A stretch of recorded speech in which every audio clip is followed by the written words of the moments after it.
Honorable Speaker, on this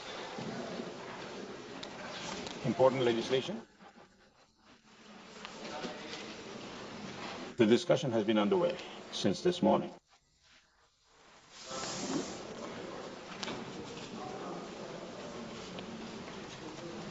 Many colleagues from here as well have touched upon the issues regarding this with facts and from other perspectives. They will surely inform the House. And therefore, I do not wish to go into those subjects. Honorable Speaker, in the life of a nation, some important moments arrive. And the mindset of the society at that time and the leadership's ability by capturing that very moment transforms it into a legacy for the nation. It forges a strong and lasting heritage. I believe that in India's history of parliamentary democracy, this is one such moment.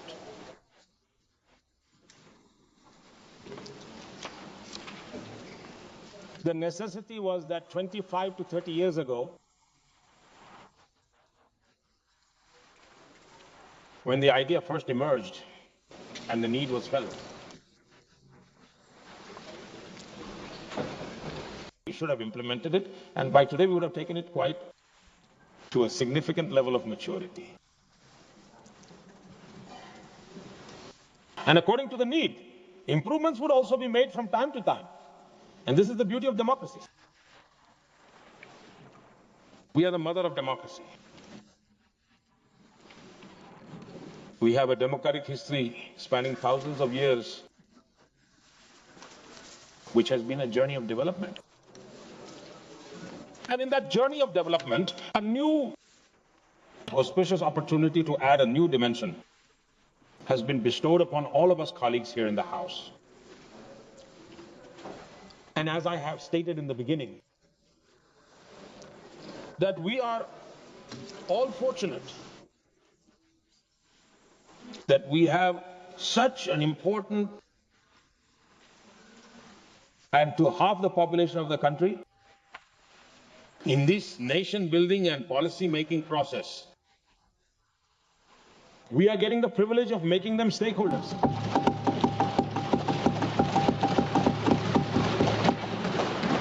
This is a great privilege for us.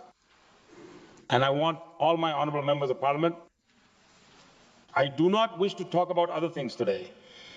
We, all members of parliament, must not let this important opportunity go. We Indians, all of us together, are going to give a new direction to the country. Our system of governance, to fill it with sensitivity. We are going to make a meaningful effort.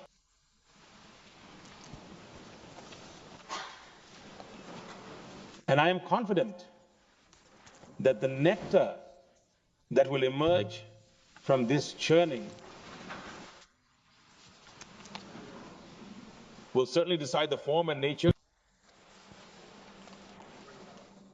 of the country's politics as well. But it is also going to decide the direction and condition of the country at such an important juncture.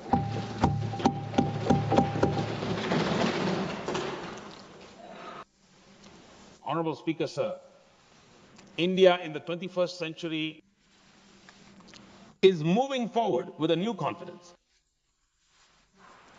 In the world as well, today India's acceptance we are all feeling. And this is a moment of pride for all of us.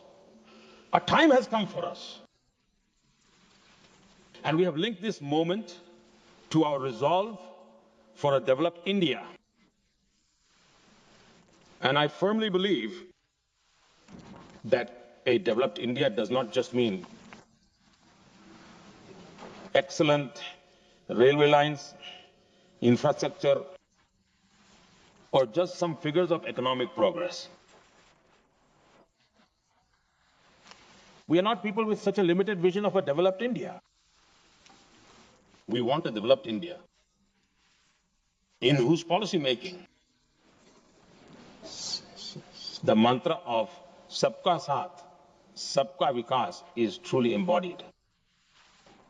50% of the country's population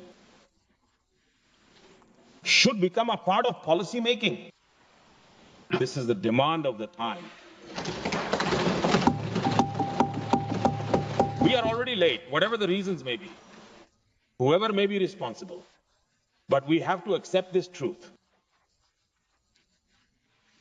that when we meet individually, we agree. Yes, my friend.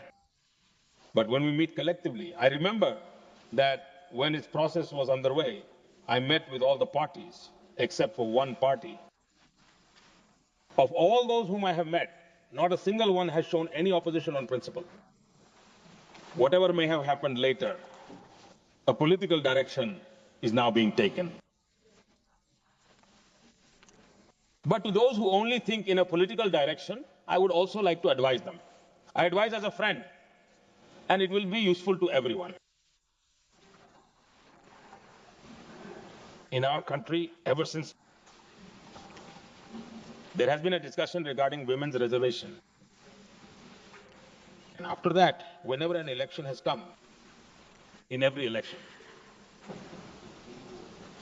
whoever has opposed this right that women were to receive, whoever has opposed it, the women of the country have not forgiven them. They have made their situation from bad to worse. But also see that this did not happen in the 2024 elections. Why did this not happen? This did not happen because in 2024, everyone unanimously passed it, so it is no longer a subject of debate. There was no political advantage for anyone, nor did anyone suffer any kind of loss. The election was fought naturally on the issues that existed. Because in 2024, everyone was together. Some people are present here, while some are not. Everyone was together. Even today, I say, if we all move forward together, history is a witness that this will not go in favor of any single political party. This will go in favor of the country's democracy. It will go in favor of the country's collective decision-making power, and we will all be deserving of its credit. Neither the Treasury bench will be its claimant, nor will Modi be its claimant. Everyone sitting here will be deserving. And therefore, for those people who sense a hint of politics in this, I would want that they should look at their own outcomes over the past 30 years. I am showing them a path that is also to their benefit. The advantage lies in this, that you will be saved from the ongoing loss. And therefore, I believe that there is no need to give this a political color.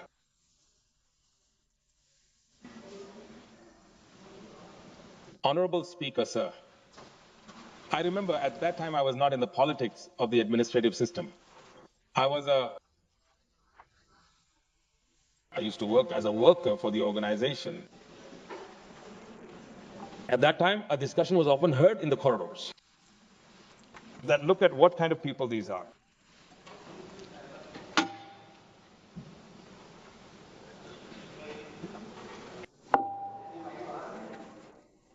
When reservation has to be given in panchayats, they give it very easily. But you just keep on talking.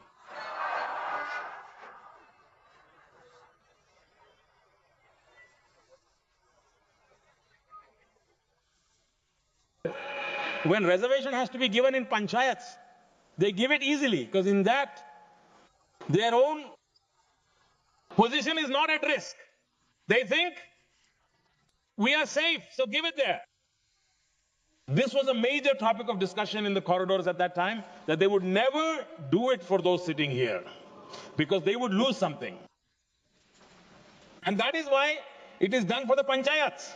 It has reached up to 50%. From a political perspective, there is one more point I want to explain, my fellow countrymen. 25, 23 years ago, whoever opposed it,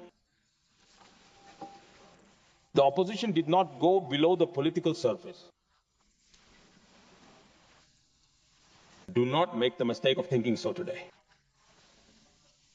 In the last 25 to 30 years, at the grassroots level, the sisters who have won in the panchayati election systems have developed a political consciousness.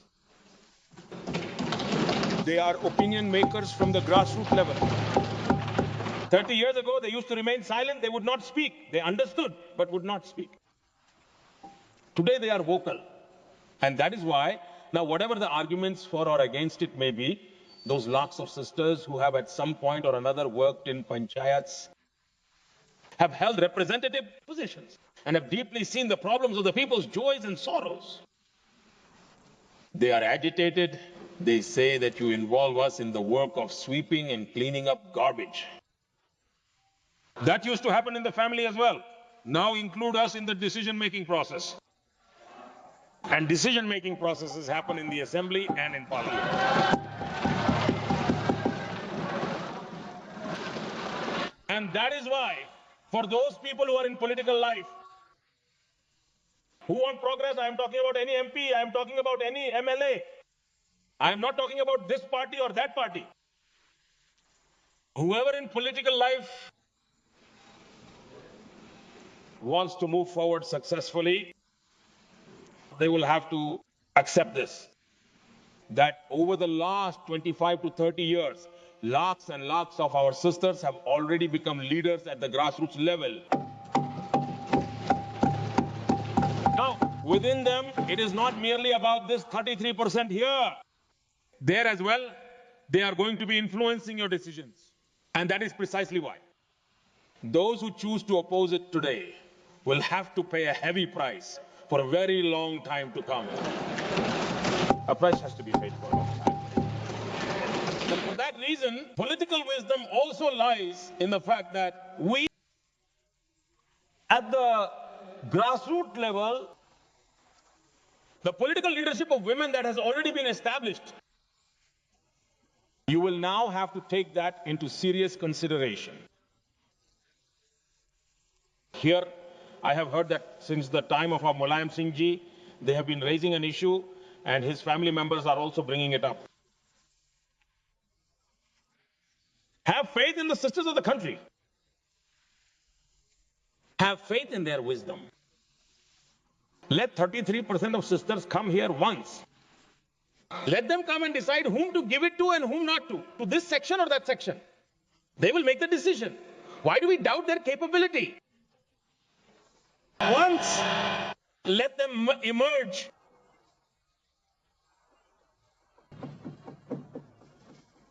They will come in the year 2034. And secondly,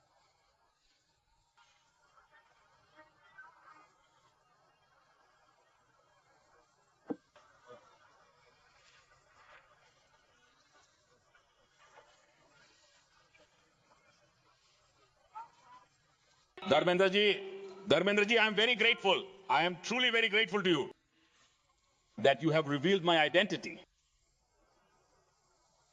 This is true. I come from a very backward community.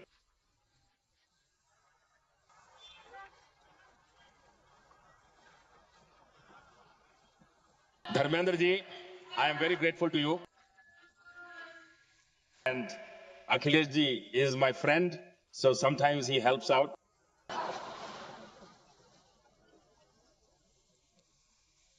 It is indeed true that I come from a very backward community. But my responsibility is to take everyone in society along with me. And this is the very path my constitution has shown me. For me, the constitution is supreme.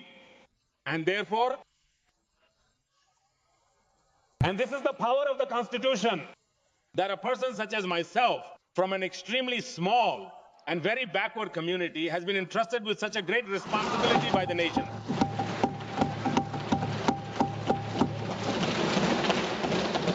And therefore, I am indebted to my countrymen, and I am indebted to the makers of the Constitution, because of whom I am here today. But, Honorable Speaker, sir. You are acknowledging the backward caste, but we see injustice against the backward caste. This is my submission. Honorable Speaker, sir. today, in every sphere of life, we see women's power enhancing the pride of the nation. They're not lagging behind in any way and waving our flag high. In a way that we can be proud. Today, our mothers and sisters are present in different spheres of life. A very big contribution, our daughters are doing wonders in every sphere of life.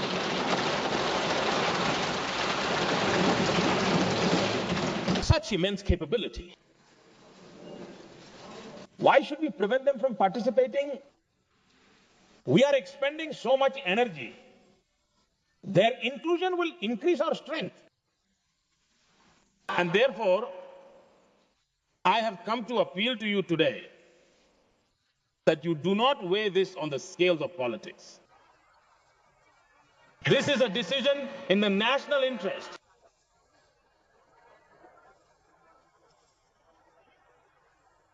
Honorable Speaker, sir, today we have this opportunity before us to sit together, to think in one direction in making a developed India. It is an opportunity to decide on the participation of our women's power with an open mind. It is an opportunity to make a decision. It is an opportunity to accept. And as I have said before, today, the entire nation, and especially our women's power, will not only watch our decision, but more than the decision, they will watch our intention. And therefore,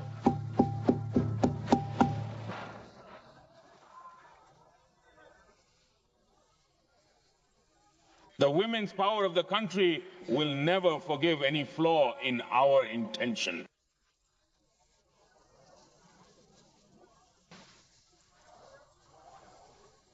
Honorable Speaker, sir, in 2023, in this new House, we had, in a way, accepted this act unanimously. An atmosphere of happiness was created throughout the country. It was not given any political color, and therefore it never became a political issue. So it was a good situation. Now the question is, for how long do we have to delay this? Now, the people here who raise issues like population and so on, do you not know? I would want Amit Bhai to mention all these things in his speech, that what all we did regarding the census and when. Later, COVID came, and because of it, we faced many troubles and obstacles. All these things are before us. There is no issue with that.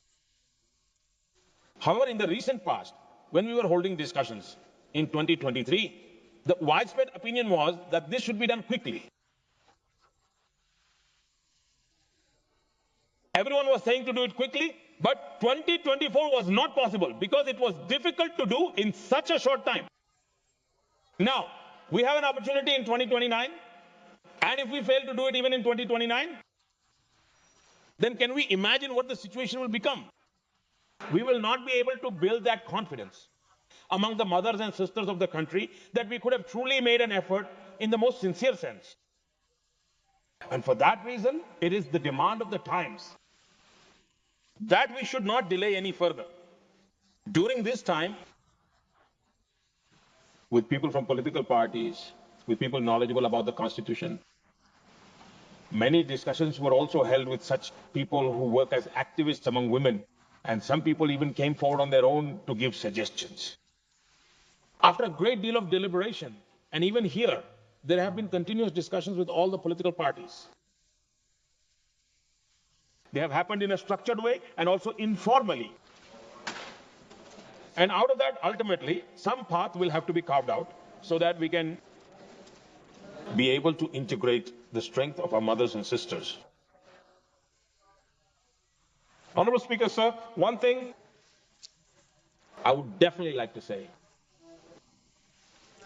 Sitting here, the Constitution has not given any of us the right at all to think of the country in separate pieces. The oath that we have taken to be seated here is for all of us. It is our solemn responsibility to think as a single nation.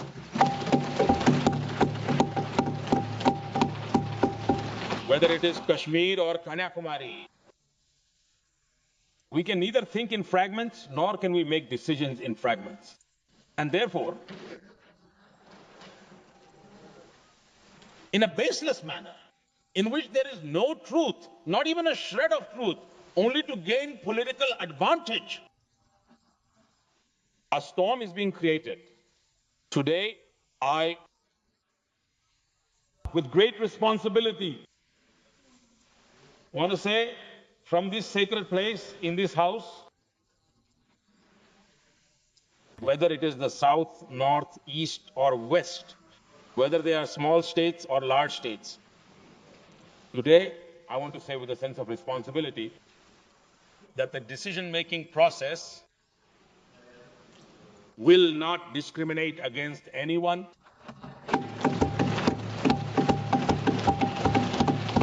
This decision-making process will not do injustice to anyone.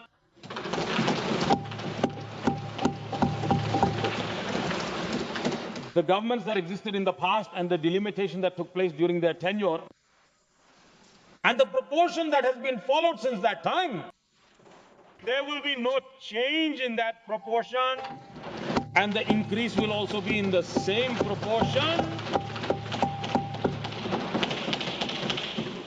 If the word guarantee is needed, then I use the word guarantee. If you talk of a promise, then I use the word promise. If there is a good word in Tamil, I am ready to say that as well. Because when the intentions are clear, we do not need to play with words.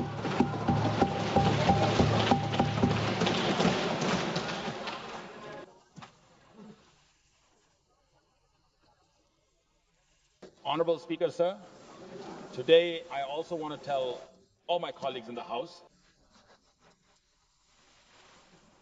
friends, let us not be under any illusion.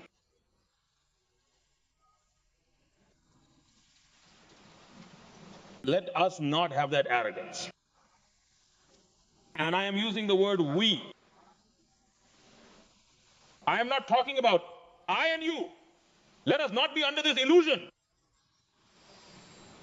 that we are giving something to the women power of our country. No. It's her right.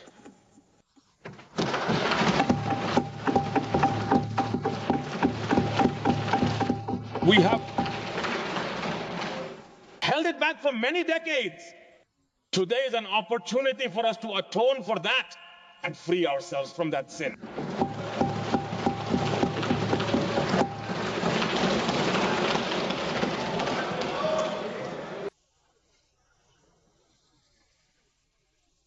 We all know how everyone has been clever every time, cunning.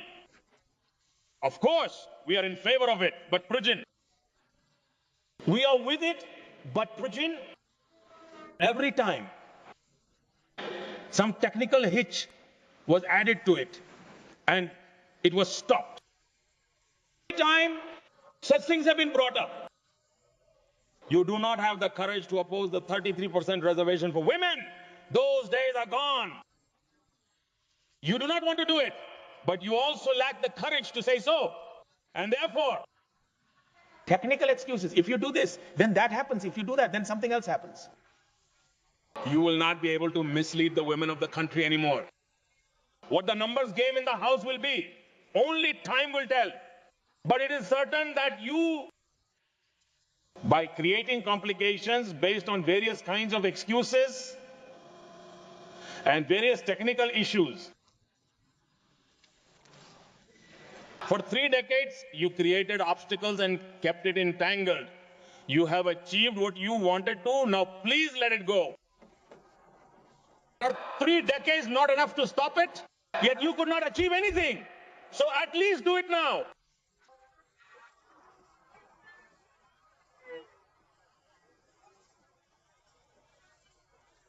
Honorable Speaker, sir.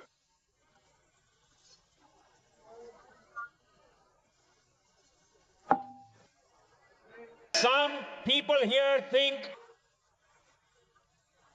look, some people here think that Modi has some political self-interest in this somewhere.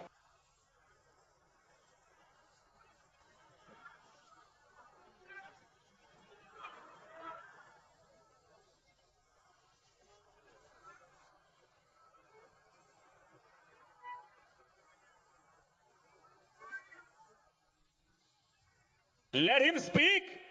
The poor fellow has been locked from above. The person next to him does not let him speak.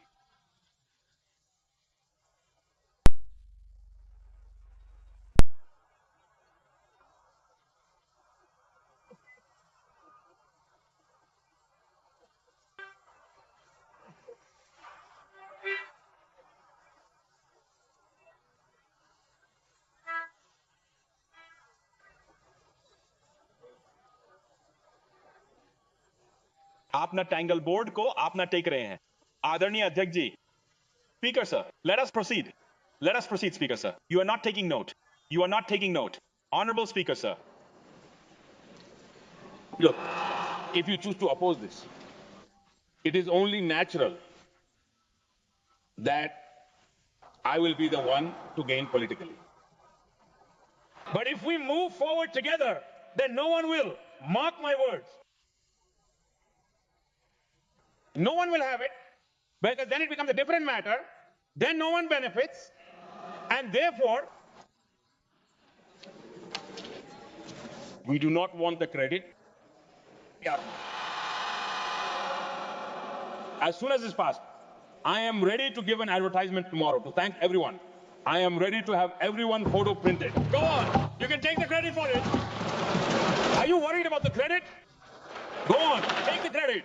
Whosoever's photo you want printed, we will get it done at the government's expense.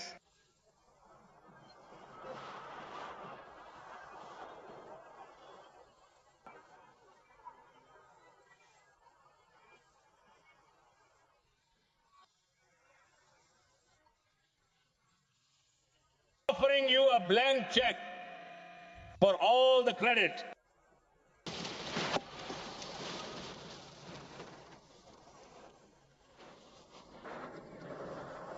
Honourable Speaker, sir, in our parliamentary democracy,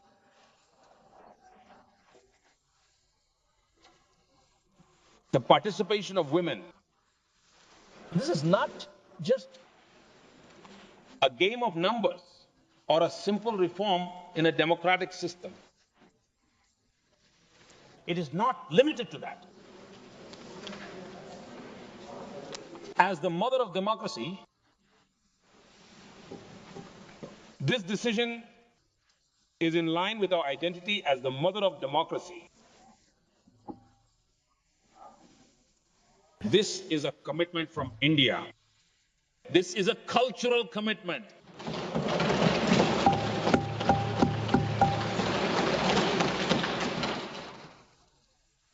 And due to this commitment, this system was made in panchayats, and now in over 20 states, it is 50%. The Honorable Congress has made it. And we have experienced this, for a very long time.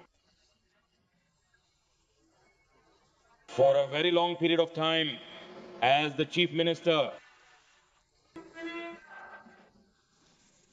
the people gave me the opportunity to serve. And during that same period, at the grassroots level, I have seen the leadership of women. That is my experience. With sensitivity, their commitment to solving problems was highly effective in accelerating the journey of development. And based on that experience, I say that in this House, their voice will become a new strength, new thinking will be added, and a new sensitivity will be added to the nation's direction. On the basis of facts and reasoning, when experience is added, I believe its potential increases many times over, and the House will become so enriched.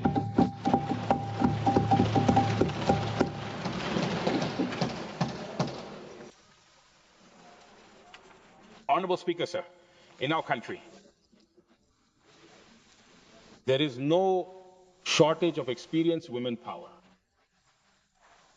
There is no lack of capability. We should trust them. They will contribute. They will contribute very well. And even today, our sisters who are here, whenever they get an opportunity, they have expressed their views in a very effective manner. They have enriched the House. Honorable Speaker, today, at present in the country, there are more than 650 district panchayats in the country. Around 275 women lead them, and sometimes they have more responsibility, funds, and systems than a central cabinet minister, and they work. In around 6,700 block panchayats, there are more than 2,700 block panchayats whose leadership is in the hands of women. Today, in the country, in more than 900 cities, the urban local bodies are headed by women, be it as mayors or as sisters, overseeing the work of the standing committee. It is their strength. And I believe that in the progress that the country is making today, they also have a very significant contribution, and this is an opportune moment for us to acknowledge that debt.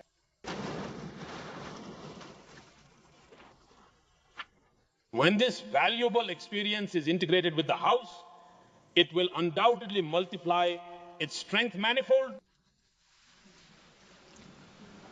Honorable Speaker, sir, a very long wait. And in a certain way, we ourselves have created a situation that raises a question mark for all of us. This is the opportune moment for us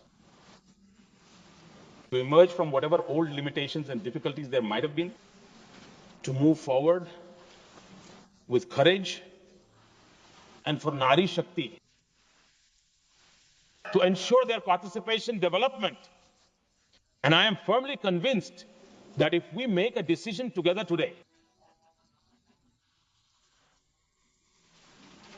and I would certainly urge that we should move this forward with complete consensus. And when it moves forward with consensus, there is a certain pressure on the Treasury bench. They also feel that no, everyone has a stake in this.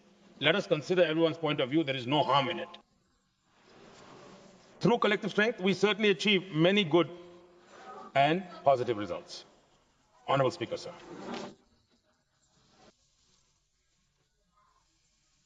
Without taking up too much of your time, I will only say this much. Let us not weigh this matter on the scales of politics. Whenever we are going to make any decision for the country's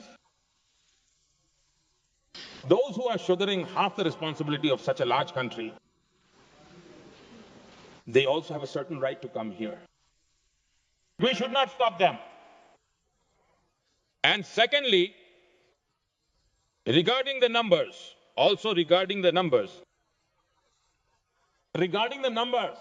a consensus had been forming for some time. There was a discussion that, sir, do not reduce their numbers. If you increase them, it will happen much faster. The topic of increasing it has come up, that let us increase the number from 33% and more, so that no one feels that my right has been taken away. A new strength will be added, an additional strength will be added. And now we have already thought about the composition of the House. We have already made the space. And Honorable Speaker, sir, on a lighter note, I would certainly like to say, everyone has their own political reasons. And the fear of defeat is a little bit surprising. However, whenever any auspicious work is done, there is a tradition of applying a black mark to ward off the evil eye.